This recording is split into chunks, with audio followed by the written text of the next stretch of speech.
Class is in session.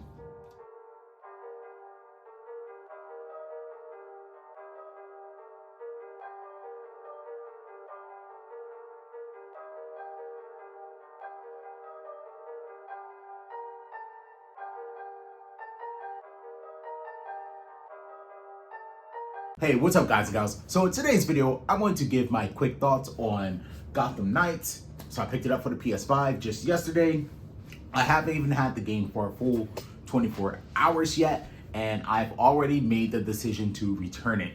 So you might be wondering, how am I going to return it? It's a brand new game that just came out. How can you return it for full price? So I bought it from GameStop, and apparently GameStop has this thing. I'm not sure if it's going on just for this game or all new release games in general, but as long as if I return it within a 48-hour time span, I can get full store credit on the full price of this game. So that's what I'm going to do. I decided I'm going to return it, and I'm going to explain to you why. So first of all, I was really looking forward to this game. I know there was really disappointing news that came out about a week ago about this game only going to be 30 frames.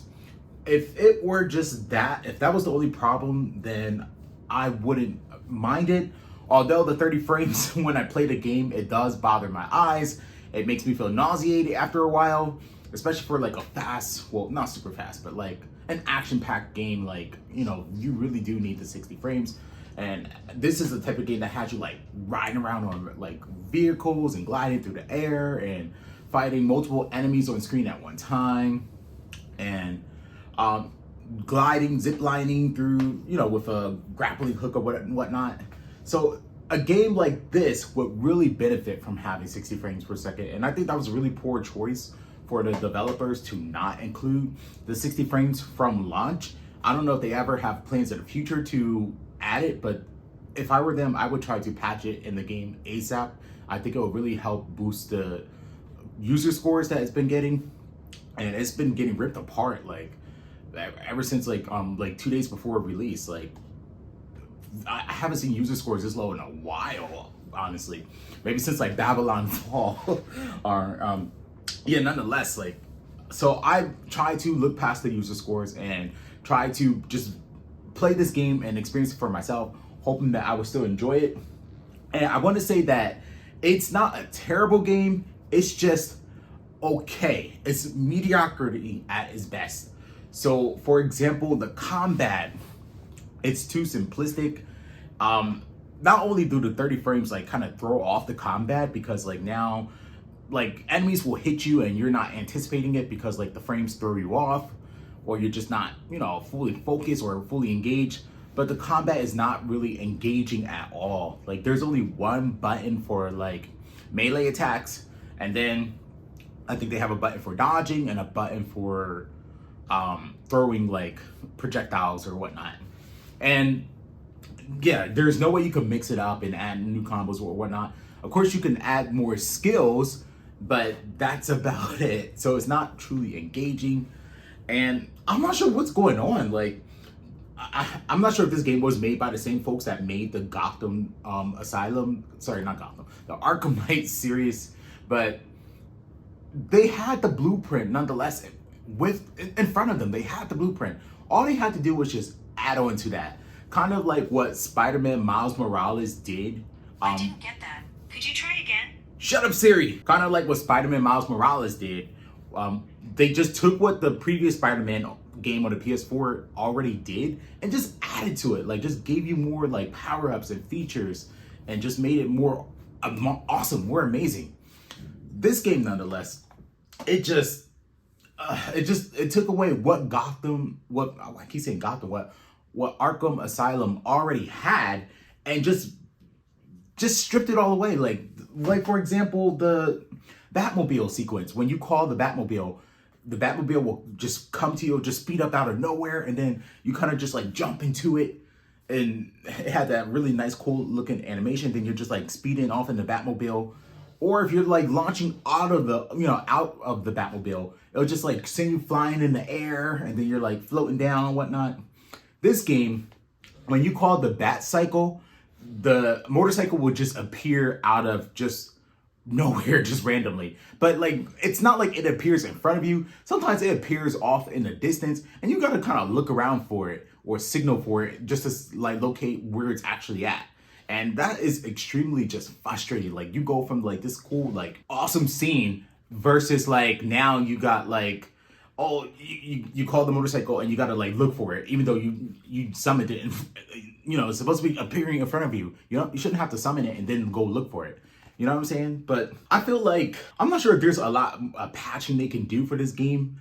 It's just a huge letdown. There's some other things that really bother me about this game. For example, like unlocking things. There's no action sequence or motion sequence for unlocking. It's just like you press the button for unlock and the characters just like stand there while items are being picked up or items are being unlocked. There's like no, you don't see the motion of the character like actually unlocking something or picking something up. So it feels like they kind of cheapened, or they kind of like try to cut corners there, which just doesn't make any sense. And the enemies, like the enemies aren't that smart. Their AI isn't really that intelligent. You can sneak past enemies easily. You can, do like silent kills on them quickly and easily. It's just not that challenging. And it's just, the action's just not fluid, even regardless of the lack of frame rate. It's just overall not well thought out, well planned game. I feel like this game is at least a year away from what it could have been. If they gave it at least one more year, I think this game could have been really good. But unfortunately, it's a disappointment, and I would not recommend it at the full $70 price. I know it's going to come down in price, like probably even around Black Friday. So look for discounts on this game next month. So I say this game is probably worth picking up for like $20, but for $70 for someone like me, I'm just not fully invested in it, where I think I'm gonna like want to play this game in its entirety because it's too tedious. The characters, they do feel different, but not so different, and you have to keep going back to the belfry, whatever it's called. They're basically their lair, their hideout, to change the characters. You can't just change them on the fly.